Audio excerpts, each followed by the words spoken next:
So I think we'll move straight to the agenda. So agenda item 1, do we have any apologies for absences? Councillor Rachel Ellis.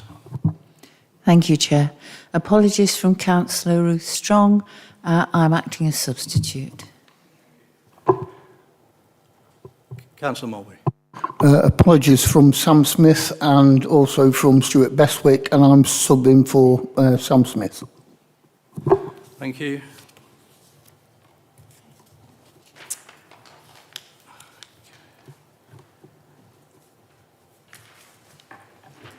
So we're going to move on to item 2, where we consider the draft minutes of the previous meeting. I'd like to propose them as a true and correct record. Do I have a seconder? Thank you, Councillor David Ellis. Any comments?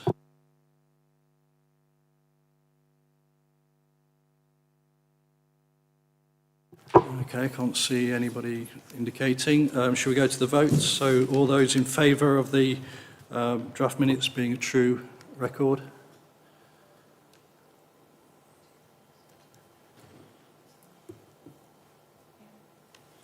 Anyone against? And any abstentions?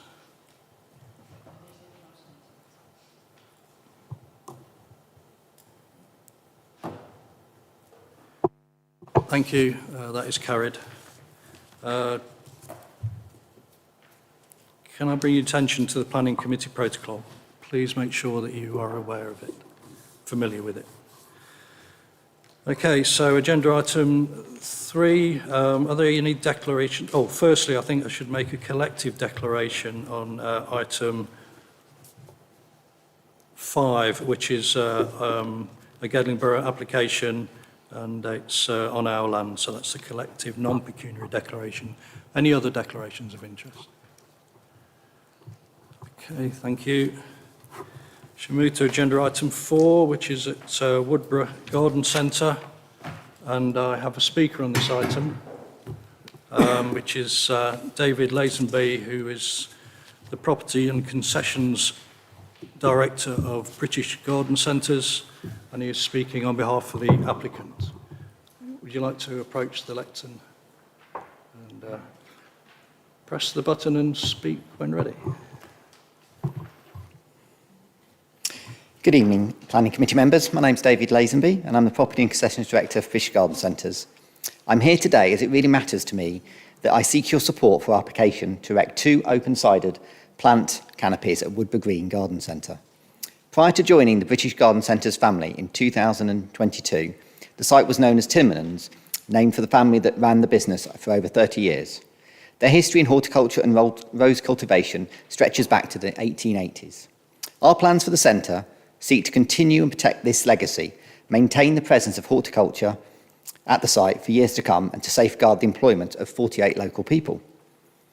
What we are proposing is to erect just 2 open-sided plant canopies over an existing area of hard standing, already used as existing retail space. The canopies will not extend the footprint or retail space of the existing garden centre.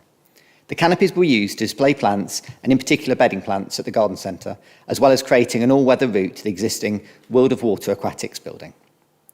While I fully understand the importance of protecting the green belt, I disagree with the officer's view and recommendation to committee.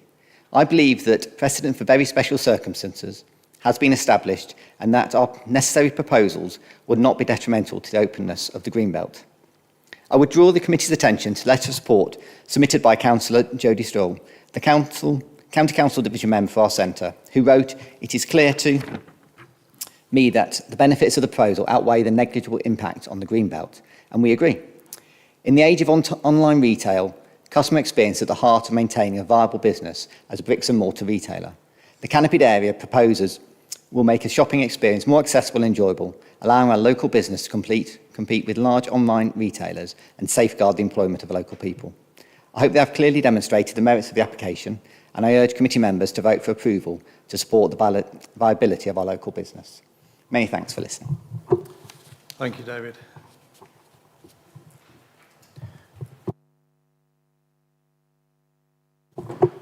John will introduce the item.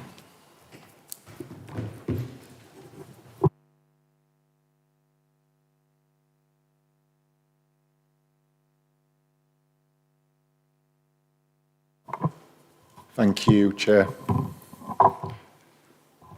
So the application site encompasses the existing Woodborough Garden Centre. So it's located to the east of Woodborough and to the northwest of Loudham, the settlement. And the site is located within the Greenbelt. So this is a little bit of context of the surrounding area. So you can see the existing garden centre buildings and associated car parking. The canopies would be sort of stretch across where you can see the blue marker and then return down into the site.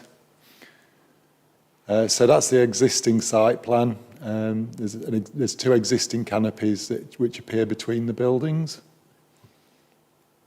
And these are the existing elevations. Do apologise, but because of the nature of the buildings, they are fairly difficult to read. So these are the proposed canopies. So as you can see, they'll sit forward of the building, and then the smaller canopy would be positioned between the existing marquee and the building, retail building to the south. So again, it's fairly difficult to read the elevations, but I will try and use the pointer. So these are the canopies proposed. So that's the side elevation. So as you can see, it'll be a canopy frame, and then there'll be a roof, a curved roof. It's probably more difficult to pick up on the front elevation because it's sitting in front of the existing building. I do apologise, I've lost the pointer there. So that's the roof, the canopy extending across. So that's effectively looking at the front elevation. And then the second smaller canopy would just sit behind that there. So just in terms of the site characteristics, these are the existing buildings that are present on the site. So as you can see, it's a fairly functional appearance with car parking. This is the existing plant retail area that it's proposed to cover with the front canopy. This is a much smaller canopy. It's going to be of a similar character, but as you can see, that one has been infilled with timber panelling. But it gives you an idea of the sort of character that is proposed. And again, that's just a different view of the same canopy. In terms of consultation responses, as detailed on page 17 of the report, no comments were received at the time of publication. However, since the agenda was published, a letter of support has been received from County Councillor Stoll, who supports the application as he considers the benefits of the proposal would outweigh the negligible impact upon the Greenbelt. In terms of material planning considerations, as set out within the report, it's not considered that the proposal would result in any detriment to residential amenity, highway safety or ecological interests. The key consideration is therefore whether the proposal is appropriate development within the Greenbelt. The application would result in a disproportionate extension to the existing building within the Greenbelt, which is therefore inappropriate development. The extent of the proposed built form would also have a detrimental impact on openness. The NPPF deems development in the Greenbelt as inappropriate unless an exception applies. One such exception is the extension or alteration of a building, provided that it does not result in disproportionate additions. Policy 13 of the local planning document defines disproportionate, stating planning permission will be granted for extensions or alterations to buildings, provided the proposals do not result in the floor space of the building being over 50% larger than when originally constructed. The garden centre has been extended, with various new buildings having been erected on site, which have exceeded the permitted 50% increase in floor space. Therefore, any further extensions have to be considered to be disproportionate. It It is agreed that the site could be considered to be grey belt, where development in the green belt is not regarded as inappropriate, provided all 4 criteria set out within the MPPF are met. It's not considered that 2 of these criteria are complied with by the proposal. That is criteria B, that a demonstrable unmet need has been met as the development would not result in additional sales area, and there has not been any financial information provided to demonstrate how the canopies would help with the viability of the business in the future. It's also considered that the proposal would fail to meet criteria C, which states a development should be in a sustainable location.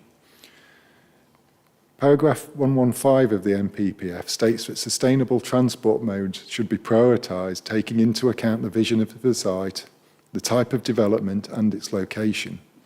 It's considered that there is a heavy reliance of visitors using the private motor vehicle to access the site and use the facilities, and therefore the location, which is isolated in the countryside with poor access to public transport, cannot be deemed to be a sustainable location. The proposal is therefore considered inappropriate development in the green belt, which is not justified by any very special circumstances, and it's therefore recommended that planning permission is refused for the reason detailed on page 23 of the report. Thank you, Chairman. Thank you. Okay, I'd like to propose agenda item 4 for the purpose of debate. Do I have a seconder? Thank you. Councillor Pearson. Anyone want to speak on this item? Councillor Nye. Well, there's a question actually. I just want to clarify that the canopies will not have sides. Are they intended to be fully open at each side? They are entirely open. I'll revert to the elevations. Again, it is fairly difficult to read, but the existing elevations show the timber-clad buildings in the background. And then the proposed elevations, I've lost the pointer again, show a roof and then the legs of a frame there. So that's the frame of the canopy, and then it would just be a metal framed roof on top. I'm sorry, I'm now interrupting. Can I just add to that? If they were to put sides on in a future date, would planning permission have to be reapplied for to put those sides on? That would need planning permission in itself, yes. Thank you. Councillor Rachel Ellis. Yes, thank you. Another query.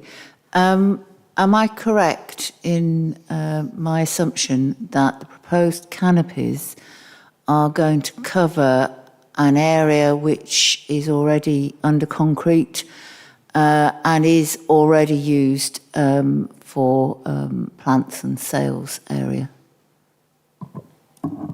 That is correct, yes. I'll try and, it might be useful to use the Google map image because you're obviously probably familiar with the site. So the approximate position is it's around there. So that is an existing area of external retail. Thank you. Councillor Whiting. Okay, thank you. Councillor David Ellis. Thank you, Chair. I think we've talked about the issues that the delegation panel raised. I went back to the 2016 approval for the previous canopy, where very special circumstances were the need for the viability of the business. Is there any reason why that's different now? In the case of this application, we haven't received any supporting information with regarding the financials of the business.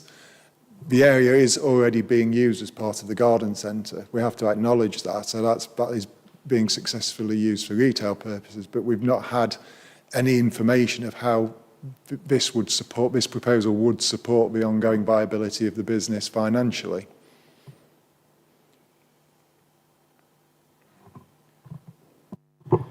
Councillor Rachel Ellis. Sorry, having already had to say,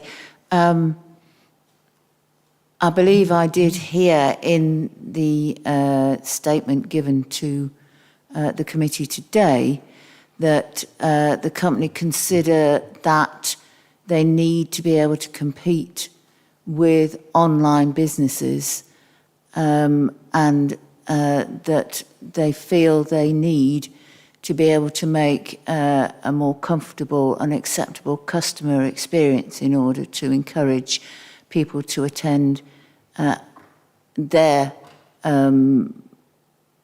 retail outlet in person. Thank you.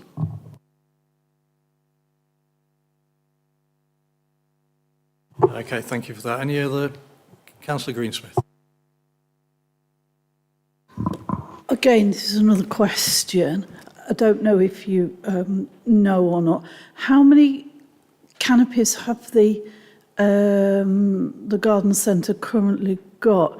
My understanding is they've already got several, and if I've read the information pack correctly, they've already, before this application, they've already gone over the previous, what do you call it, 50% permitted allowance. That's correct, isn't it? I heard correctly, John? Yes, so in terms of existing canopies, you can see on the plan there's one to the front of the building and then one between the two buildings, and then there's a marquee to the front side. In terms of the planning history, it is detailed within the report. Just to give you an idea in terms of areas, we had an application in 2010 which is detailed in the planning history on page 17. The application form for that proposal stated that the existing floor area was around 500 square metres, and then that was increased by that extension to 870, and then when we get to the 2020 1174 application, the final floor space was around 1,800 square metres. So that's a result of the successive planning applications. So that's probably roughly an increase of around 270%-ish over the building, and that's discounting previous extensions from 2000 and before. I don't know if that's answered your question, Councillor Greensmith. Yes, it has. We're slowly, it's just creeping and creeping and creeping is basically what you're telling me. Is that correct? There's been various extensions to the building over the years. They've been granted planning permission, but obviously the local planning document was adopted in 2018, so that's when the policy was then carrying full weight. Right, thank you. Thank you. Councillor Wilkinson. Thank you, Chair. I think there are a number of questions we need to consider here. I mean, there's no doubt that under the definition of greenbelt, this is greenbelt land and this is construction on greenbelt land, and under the definition, these structures are considered buildings. But I think we also need to look at what would a reasonable person consider this to be. And I'm not convinced that a reasonable person would actually consider this particular area, given that it's already concreted over, to be greenbelt. I'm also not convinced that a reasonable person would regard open canopies as buildings. They're structures, no doubt. I'm not sure that this could reasonably be considered as, as inappropriate development, given the, the particular circumstances that we have in front of us. I can be convinced either way, so I'm not, I'm not completely certain which way I'm going to vote on this one. It is a very much an on-balance decision, but I think it's certainly not on a par with some of the applications we received to build in the in the green belt. Thank you. Councillor Nye. Yeah, sorry about this. Yeah, I'm sort of agreeing with Councillor there, but it's also, you talk about it being this in isolation, in a non-sustainable place. But me personally, and my family, we've been going down when it was Timmenham's for years, and it's on a very busy main road, and it's got very easy access onto it. Wouldn't normally a reasonable person go to a garden centre on a bus, because it'd be very difficult to carry a big tree on a bus. And the other thing I think we need to think about is, we talk about it that they have indoor areas, but the plants that you have indoor are very different to the plants that you would have underneath this canopy. And this is really to protect people as they're walking around looking at the plants, and presumably protecting the plants from the wind and the rain in the sort of difficult weather that we have sometimes. So I'm inclined to think that it's, I don't know yet because I need to listen to some more arguments, but I'm inclined to think that I'm not against it. I don't see it as inappropriate development. Plus there's the garage at the back, which takes up quite a lot of space. There's the cub just up the way. So there's a whole cluster of buildings in that area that are already industrial in their intent, and there are no houses or places of dwellings close to it, just one very busy main bypass road.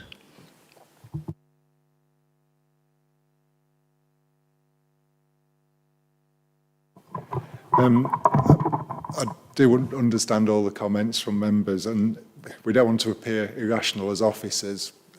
We're accepting this site is grey belt, but then we've got to look at, then we're in a new world with grey belt, because the concept was only introduced in December of last year, and the MPPF is quite clear that for grey belt development to be appropriate and acceptable, that those criteria have to be met. And the NPPF, in terms of sustainability, specifically refers to paragraphs within the sustainable transport section, which do refer to public transport and ensuring the private motor vehicle isn't relied upon. Yes, it isn't a one-size-fits-all. It never can be with planning, but this is the policy that we're looking to interpret here. It sounds like members are potentially thinking there are very special circumstances from an economic benefit. I don't think that we could say that this site is in a sustainable location, but obviously it is for members to decide in terms of the recommendation. Thank you. Councillor Maltby. Yes. I'm quite familiar with this place, obviously. I'm not sure how much protection the plants are going to get from these coverings, because they're not going to have any sides, which I understand to be correct. So it's only going to be minimal depending on the direction of the rain. My other thing is, I'm not quite sure is there any residential property actually that could be affected by this? There aren't any residential properties in close proximity to the site. We are satisfied that there wouldn't be any detriment to residential amenities surrounding occupiers at all. Thank you. Councillor Graham-Pope. Thank you, Chair. Just on the issue of sustainability, I'm inclined to agree with the comments from Councillor Nyok that garden centres, by and large, their customers come in their own private vehicles because of the nature of the retail that's offered.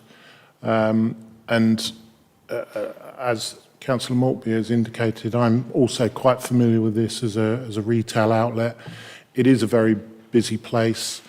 I think that the covers would provide additional benefits to customers using the place, and provide further protection for the plants, particularly bedding plants, which is, I think, in the application, the indication that they want to protect. So I have to say I'm inclined to support the application at the moment. Thank you. Thank you. Any other comments from anybody? Right, so thank you for the debate. So we're going to move to the vote. So we're voting on agenda item 4, and the recommendation is to refuse permission as set out on page 23. So all those in favour?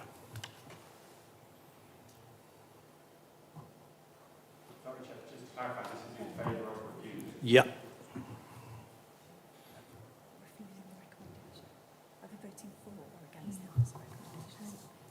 So the recommendation is to refuse permission, and we're voting, and all those in favour of the recommendation.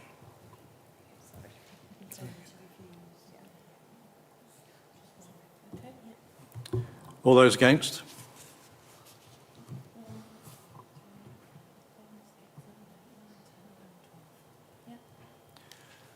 Thank you. And any abstentions?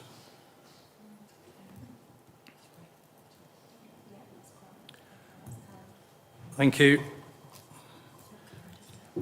So the recommendation to refuse was defeated. So I'd like to call an adjournment while we consider a second recommendation. I'd like to propose that. Do I have a seconder? Thank you, Councillor Wilkinson, and all those in favour of an adjournment. 5-minute adjournment. Thank you.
Okay, everybody.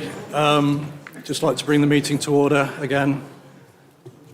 Sorry it took us a little bit longer than the 5 minutes. Councillor Elwood.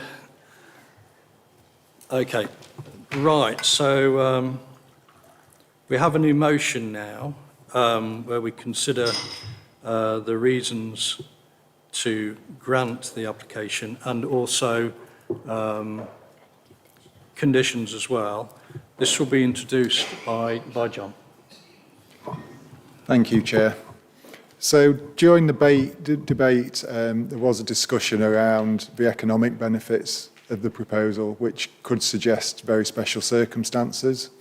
Inappropriate development can be permitted in the Greenbelt in those circumstances. During the debate also we discussed the sustainability of the site for the purpose that it is. Paragraph 155 of the MPPF is very clear. So if you look at page 20 of the report, it's very clear that development within the Greenbelt should not be regarded as inappropriate where all the criteria apply. So we're satisfied, as set out in the report, that criteria A is met because the site is grey belt land. There hasn't been any debate about a demonstrable unmet need for the development proposed, and we don't feel that there's been any information provided that this retail type development is required in this area. We have discussed whether it is in a sustainable location, having particular regards to the sustainable transport section of the MPPF. And paragraph D doesn't actually apply in this instance. So there's two routes for members to choose should you wish to recommend a grant of planning permission. It's that we acknowledge that the development is considered inappropriate development and very special circumstances apply in terms of the economic benefits, or that all the criteria of paragraph 155 apply and are met, and therefore planning permission can be granted, as it isn't considered to be inappropriate. But obviously, Part B hasn't been discussed in terms of whether a demonstrable need for the development has been demonstrated.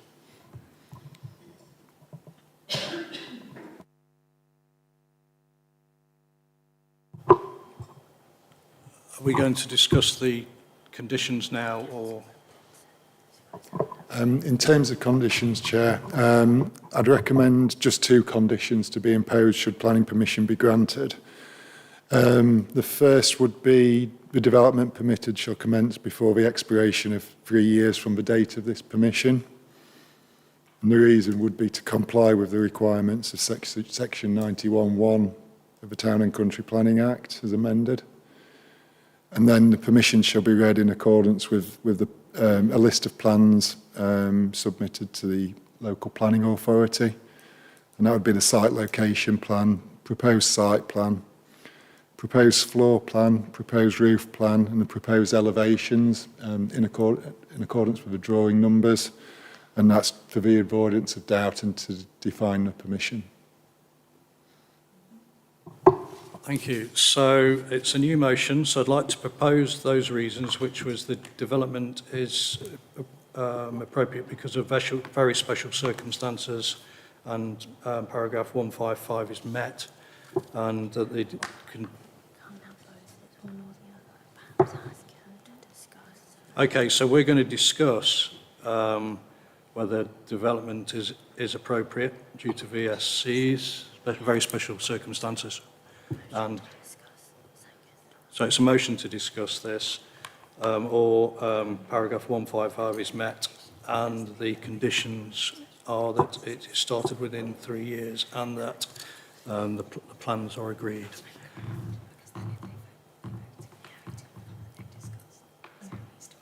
Just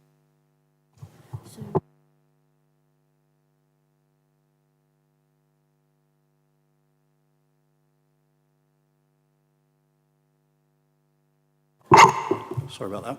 So we need a recommendation to discuss very special circumstances or paragraph 155? I'm not doing this very well. I'll come back to you in a minute.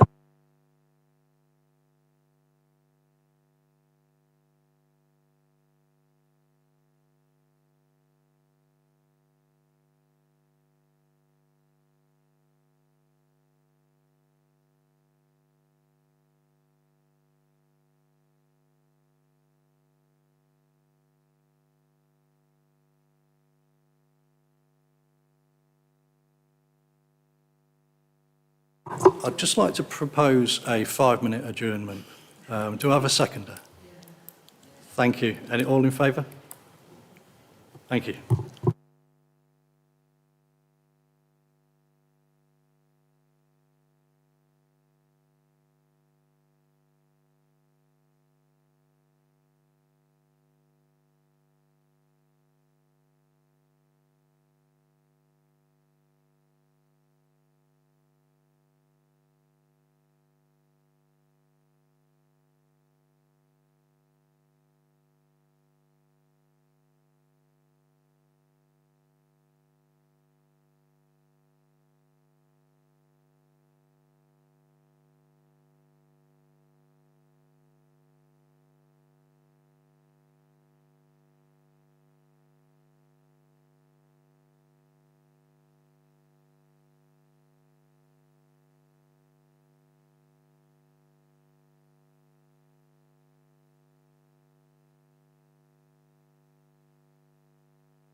Okay, can I bring the meeting to order again, please?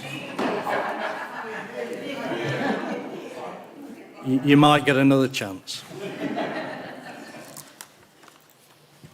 Okay, so I'm proposing a motion to debate very special circumstances for this as the reasons to grant application item 4. And so I'm proposing that, do I have a seconder? Councillor David Ellis? Thank you. Do we have any comments at all? Councillor Graham Pope? It's really just a point of clarity. You mentioned the conditions. Would the conditions apply to this as well? Because I wasn't really clear from what was said previously with 2 options. They seem to be tacked onto the second option. So, The conditions would apply if planning permission is granted. thank.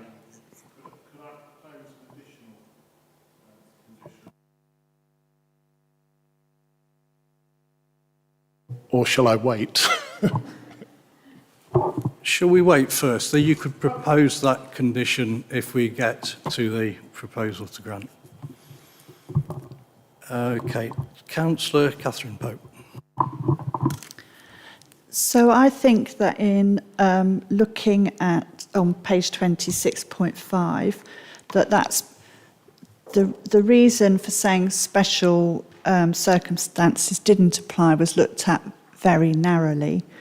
What the canopies would provide is protection to people, yes, so I guess they're more likely to spend money if they're not getting rained on while they're trying to spend it. But also in terms of the plants, it's going to protect them, such as the heat wave we've had recently, and also the sort of severe weather we've had in winters recently as well. So if we're saying that weather conditions are becoming more extreme recently, then that is a different position to where the company would have been when it first set up and what it would need in terms of protection for those plants. And if it keeps the plants in better condition and therefore they're more saleable for longer, then that's obviously a benefit to the business as well. So it's not so much about indoor selling area, it's more about the condition of the and protection of the product that they're trying to sell. Thank you. So that's your view of very special circumstances. Did Councillor Graham-Pope?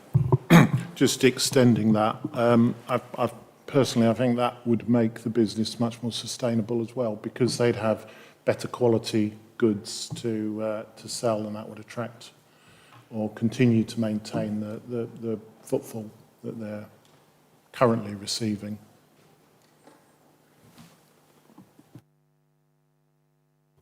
Thank you. Councillor Pearcey? In addition to protection of the plants, obviously protection of the people visiting, especially in the heat, I also think it makes a more pleasant environment and inclusive for those with mobility disabilities, and the use of equipment to help with mobility, far more accommodating and inviting if you've got a cover or a canopy, so that could help in the sustainability of the business. Thank you. Councillor David Ice? Thank you, Chair. I think we heard earlier on that the canopies would have negligible impact on the openness of the green belt, and I don't think they would have any effect on any of the other reasons for the green belt. So I'll give some weight to the economic advantages of very special circumstances overwhelming the impact on the openness of the green belt. Thank you. Thank you. Any other comments from councillors? Okay. Thank you. Councillor Rachel Ellis. Thank you. I was just considering listening to the recent debate and thinking about B, demonstrable unmet need for the type of development proposed.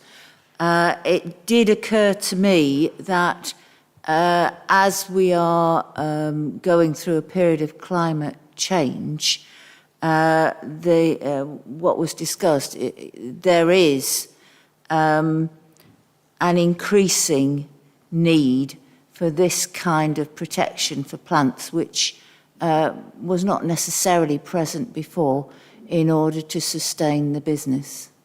Thank you. Thank you. Councillor Wilkinson. Thank you, Chair. I think though, if we're considering it under very special circumstances that and accepting that it is inappropriate building in the green belt, and we're going to, if we're going to approve it on the grounds of very special circumstances, the ABCD clauses don't apply, because they only apply if we're looking at designating it as grey belt construction, and I think it's very clear that under the definition C wouldn't apply. So I think we can only really look at it in terms of very special circumstances. So you know, the demonstrable need, etc., doesn't come into play. I'm inclined to agree with Councillor David Ellis that there is negligible impact on the openness, and therefore the economic benefit of this construction you know, carries weight as a very special circumstance. Thank you. Any more comments at all? So we're going to move to the vote, and we're just voting on the reasons to grant. And this is very special circumstances as set out by yourselves now, just now in the debate. So we're not voting on the application, just the reasons to grant. So all those in favour of the reasons as you've just set out?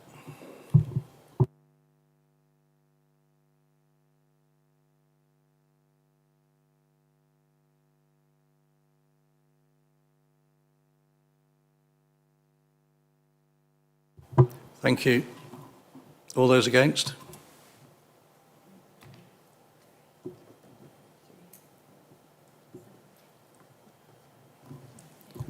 Thank you. And any abstentions? So those very special reasons were carried as your reasons to grant. So now we move back to the original item, which is item 4. So now the new recommendation will be to grant with the reasons you've just set out and agreed. I'd like to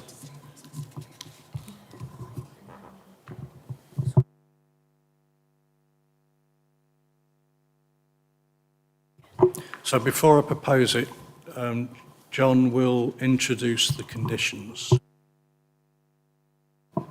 Thank you, Chair. So just in terms of proposed conditions, I initially just proposed 2 conditions, and that is the time period. So the development hereby permitted shall commence before the expiration of 3 years from the date of this permission. And condition 2, this permission shall be read in accordance with the application form and list of approved plans received by the local planning authority. And that's the site location plan, proposed site plan, proposed floor plan, proposed roof plan and proposed elevations and associated drawing numbers. Thank you. Thank you. So I will now propose agenda item 4 with the recommendation to grant based on the conditions we've previously discussed in the previous motion and the very special circumstances we discussed in the previous motion and the conditions that John's just set out. To have a seconder. Councillor Graham-Pope seconded. Okay, so we'll move to the debate now, and Councillor Graham-Pope. Thank you, Chair.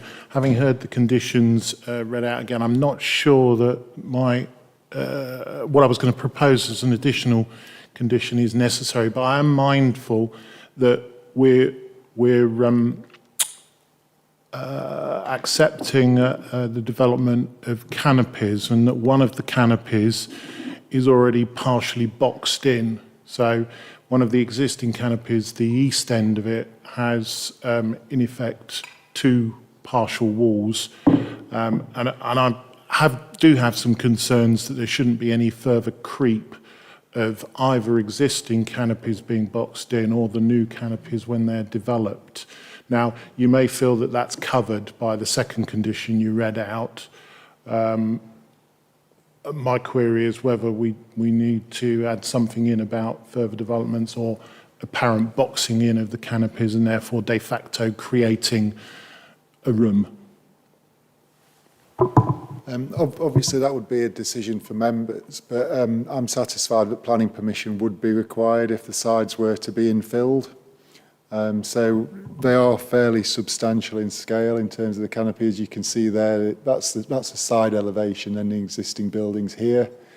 So that would be a form of development that wouldn't be permitted development. So it would need planning permission. If it was infilled, we would then be able to investigate that as a breach of planning control. Are you happy with that, Councillor Pope? Yes, thank you. Thank you. Any other comments at all? Right, so thank you for that. So we're now going to move to the vote. So the new recommendation on item 4 is to grant permission. All those in favour? Subject to the conditions stated by John in his introduction.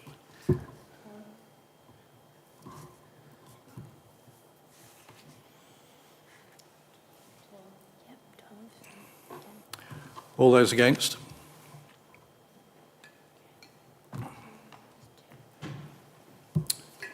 Any abstentions?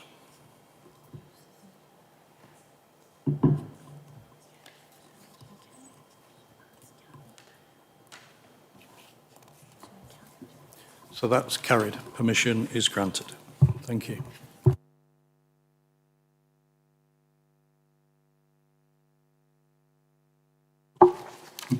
This is agenda item 5. This is an advertisement consent for the flying of for the flagpoles outside Gedling Borough Civic Centre, and it will be introduced by Claire Turton.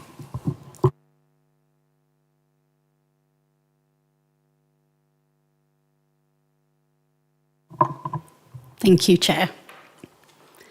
So I won't describe the site.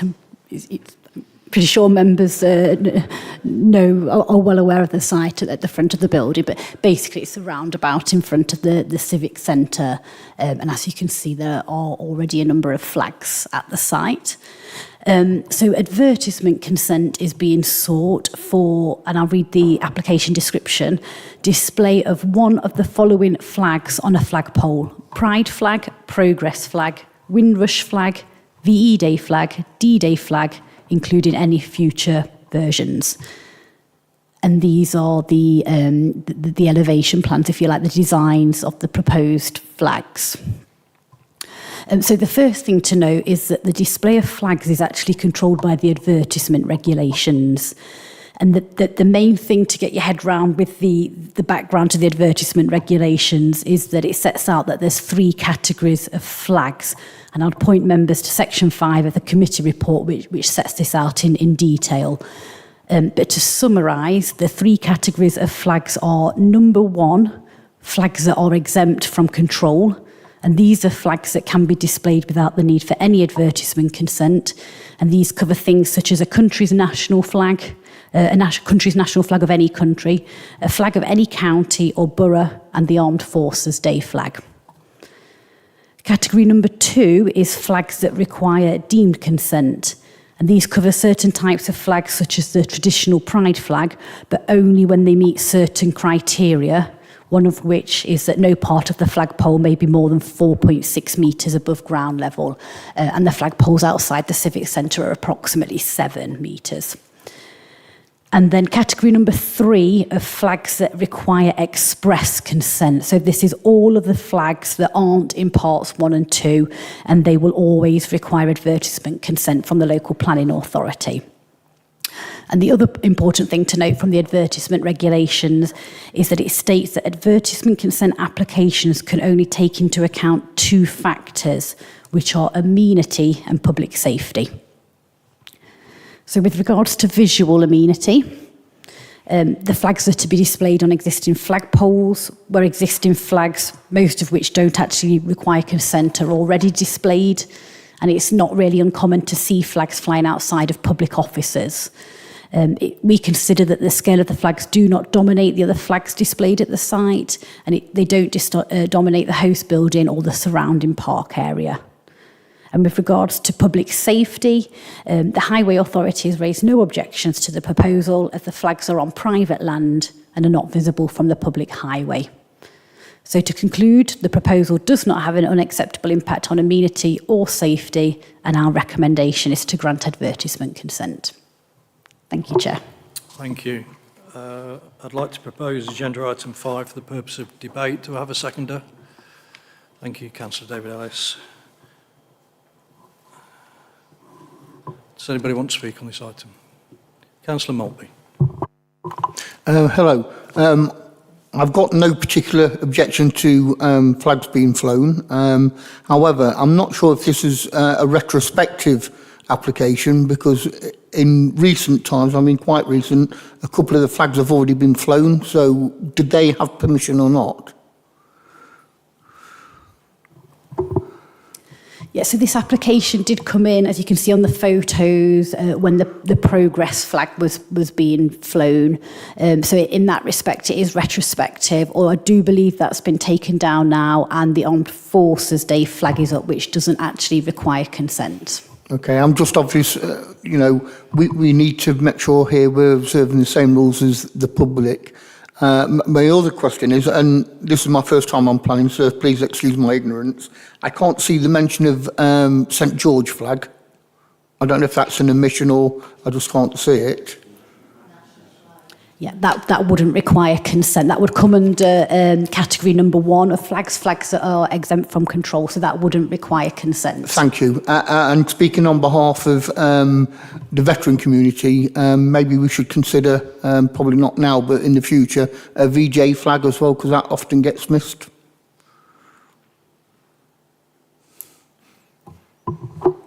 You can make that suggestion to the planning officers after the meeting. Thank you. Any other comments at all? Okay, so we're going to move to the vote. So we're voting on agenda item 5, and the recommendation is to grant advertisement consent as set out on page 30. All those in favour?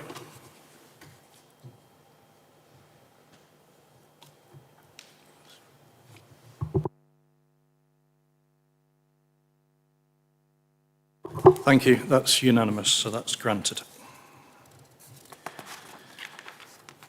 So we'll move to the agenda item 6, which is an appeal summary relating to 9 Birchwood Drive, Ravenshead, which is to note. Any comments at all? Are we happy to note this item? Thank you. So we'll move on to item 7, which is an appeal summary relating to 149B Main Street, Woodborough, which is for noting. Any comments at all? Okay, so that's noted. Is it okay to note that? Yep, that's noted.